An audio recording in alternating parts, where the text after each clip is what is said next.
but if we just compress, I think the answer is yes, right? Did the FDA find that there were traces of asbestos in your baby powder? No, Yes. ultimately. No? No, The Third Circuit got that wrong?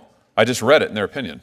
ultimately, if the Wait. Answer my question. The Third Circuit was wrong about that? I just read it in their opinion. They said the FDA found traces of asbestos in your baby powder. The FDA outsourced to a lab that found a trace amount of asbestos. Okay, so the Thereafter, answer is yes. So let's go back to the Ingham case then. I think it's a relevant question. Do you remember what the verdict was in the Ingham case, what the jury found, what they awarded? as the chair properly stated, it was initially $4.6 billion for a The exchange widens beyond baby powder. Questions arise about opioid settlements, government subsidies, and claims of putting the public first. Billions in settlements are contrasted with statements minimizing responsibility. The argument culminates in a broader accusation: repeated misconduct, followed by attempts to limit consequences, erodes public trust and fuels skepticism toward powerful corporations.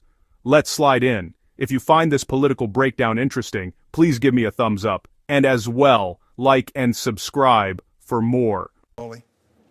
Thank you, Mr. Chairman. Mr. Haas, if I could just come back to you. Let me ask you about the Ingham case. I'm sure you remember that case. That was the one litigated in my state, in the state of Missouri. 22 plaintiffs who alleged that your baby powder caused ovarian cancer. By the way, didn't the FDA find that there were traces of asbestos in your baby powder? The FDA outsourced to a lab that found asbestos, a trace amount of asbestos in one lot, and 150 studies thereafter were done of that batch and found no asbestos. And if there was asbestos in that... Okay. That's quite the word salad. But if we just compress, I think the answer is yes, right? Did the FDA find that there were traces of asbestos in your baby powder? No, Yes. ultimately... No? The The Third Circuit got that wrong? I just read it in their opinion. Ultimately, if the... Wait. Answer my question. The Third Circuit was wrong about that? I just read it in their opinion. They said the FDA found traces of asbestos in your baby powder. The FDA outsourced to a lab that found a trace amount of asbestos. Okay, so the Thereafter, answer is yes. So let's go back to the Ingham case then. I think it's a relevant question. Do you remember what the verdict was in the Ingham case, what the jury found, what they awarded? as the chair properly stated, it was initially $4.6 billion for a consolidated trial of 22 plaintiffs that was reduced thereafter to $2.2 billion. $2.24 billion finally on appeal. That's a lot of money. That's one case, 22 plaintiffs, 20 at the end of the day because of the appeal.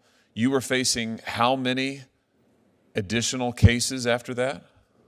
We have thousands of cases. Thousands, tens of thousands, right? That's correct. Okay. So one set of plaintiffs gets $2+ billion. You have the potential for, by that math, tens of billions more, right? Who knows No, what? not necessarily, because recall, most claimants lose and receive zero. So what you do is, after the Ingham case, your company panics, and what you do is you then decide, oh my gosh, we can't possibly do this. We don't want to pay these plaintiffs this kind of money. So you then create a separate company for the sole purpose of declaring bankruptcy and making sure that the tens of thousands of other plaintiffs get scraps. The proposal that we had would never succeed and would not have succeeded but for the support of the claimants that had made the proposed resolution. We went to I have no idea bankruptcy what you're court. saying. I thought it was plaintiffs who sued you that went all the way to the Third Circuit where they said you couldn't do what you're trying to do. You're saying that you're saying the plaintiffs wanted this? They like the Texas two-step? The plaintiffs want to be denied their day in court and denied recovery? The majority of claimants, counsel representing the majority of claimants, yes, do want this resolution because most claimants receives nothing. Let's talk That about was what an you aberrant Let's one-off talk about what you verdict. did. First of all, I think it's outrageous, the idea that plaintiffs want to be denied their day in court. That's why they took you to court. That's why the Third Circuit ruled against you. Let's talk about what you did. Here is, according to the Third Circuit, an abbreviated version of how you tried to avoid actually paying out liability. Old Consumer, which was one of your subsidiaries, merged into Chenango Zero LLC, a Texas limited liability company, wholly owned subsidiary of J&J, with Chenango Zero surviving the merger. Chenango Zero then effected a divisional merger under the Texas Business Code by which two new Texas limited liabilities were created, Chenango One and Chenango 2, and Chenango 0 ceased to exist. Then Chenango 1 converted into a North Carolina limited liability company and changed its name to LTL. Chenango 2 then merged into Currahee Holding Company, the direct parent company of LTL. Currahee survived the merger and then changed its name to Johnson & Johnson Consumer Incorporated.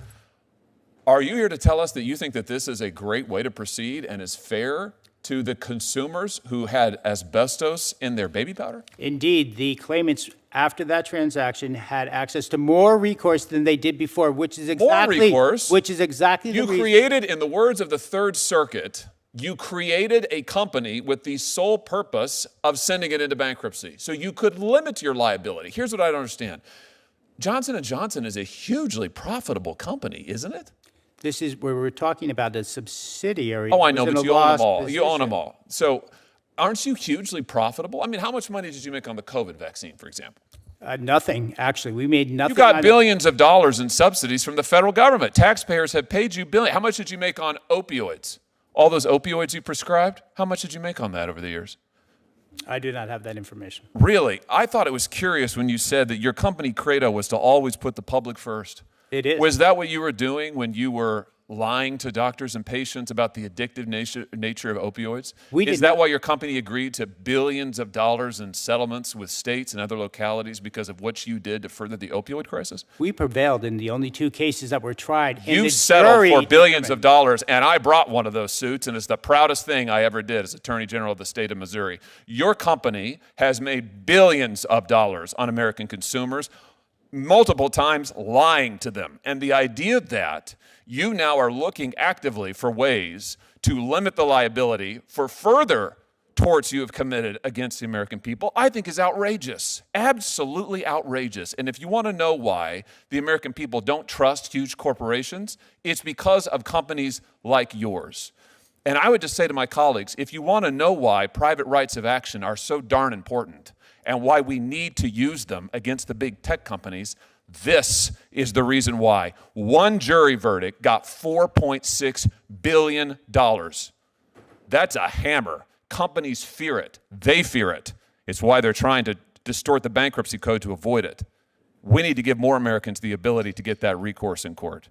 And we need to change the bankruptcy code to make sure that companies like J&J can't avoid it. Thank you, Mr. Chairman. Thanks, Senator Hawley. Senator Coons. Thank you, Mr. Chairman, and thank you for this hearing and for the opportunity for us to examine